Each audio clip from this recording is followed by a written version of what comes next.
In this video, I'm going to show you how to add a progress indicator to your ScreenFlows without needing to download and install anything. This is 100% native and available in your environment right now. Hi friends, welcome back to the channel. If you're new here, my name is Paolo and I'm a Salesforce consultant based in the UK. In my 5 or so years of being a consultant and making flows, I've always wanted to add progress indicators to my ScreenFlows. I just hate when I have to go through a process like filling out a form and I have no idea how far I am from completion. Thankfully, we're now able to do this without needing to download or install anything from the App Exchange. I'm going to show you 2 scenarios. The simple scenario will cover everything you need to get started, and the complex scenario will cover a more specific use case. So let's get straight into it. The first thing you need to do is enable the progress indicator.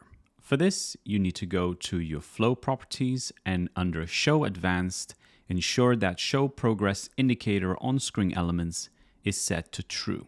This will enable your flow to use this component. It's also worth noting that in this section, you can pick from 3 different choices when it comes to the style of the indicator.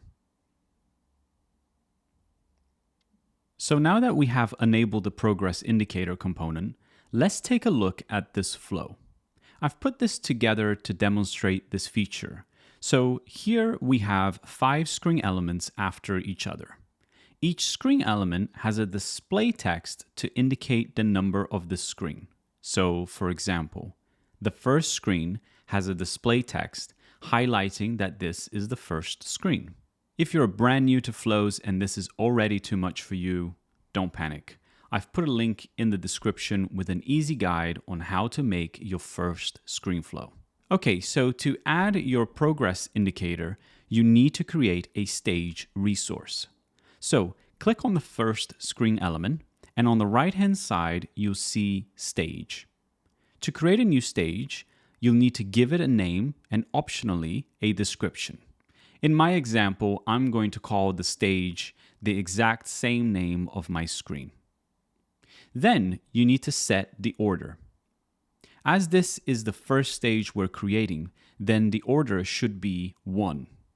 For subsequent stages, we will assign order number in increments of 5. For example, our next stage that we create will have an order number of 5, followed by 10, 15, 20, and so on. This approach allows us to maintain flexibility in the future. Should we need to add a new screen element to our flow, we can do this without having to modify the existing stages, and it aligns with best practices. Finally, we want to set the active by default to true. This should always be true in flows such as this. However, for more complex screen flows, you would need a few other considerations, but we'll go into that in more detail on the second part of this video. I have gone ahead and created the stage resources for the other screens. So let's debug this flow and see how this works. Noticeably, we now have the progress indicator in our flow and all of the stages we created in the right order. Now let's take a look at a more complex flow which has a decision element. This decision element has introduced 2 potential outcome branches. On the yes branch, we have an additional info screen element, while on the no branch, we go directly to the thank you end screen. So how do we accommodate for this when we're building a progress indicator? Let's take a look. The initial 4 screens stay as they are, as per our previous demo. In addition, our final thank you screen under the no branch is also the same as before. The only difference here is on the yes branch. The trick is to make these stage resources not active by default.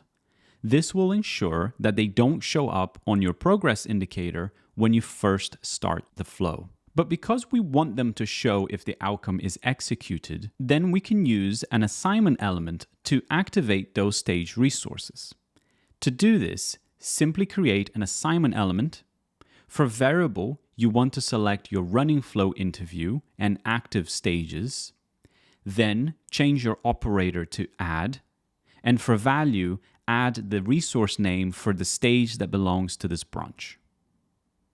Notice that I have two thank you screens, and each has its own thank you stage resources. This is required because one has active by default set to true and the other to false. So now let's debug this flow and see how it all comes together.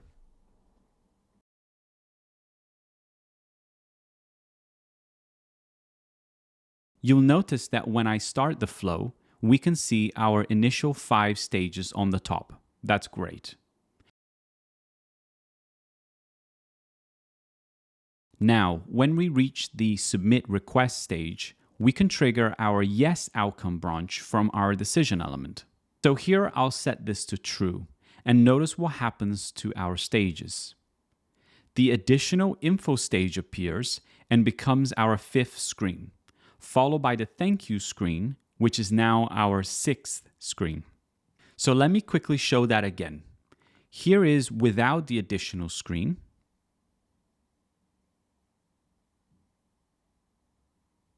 And here is with the additional screen.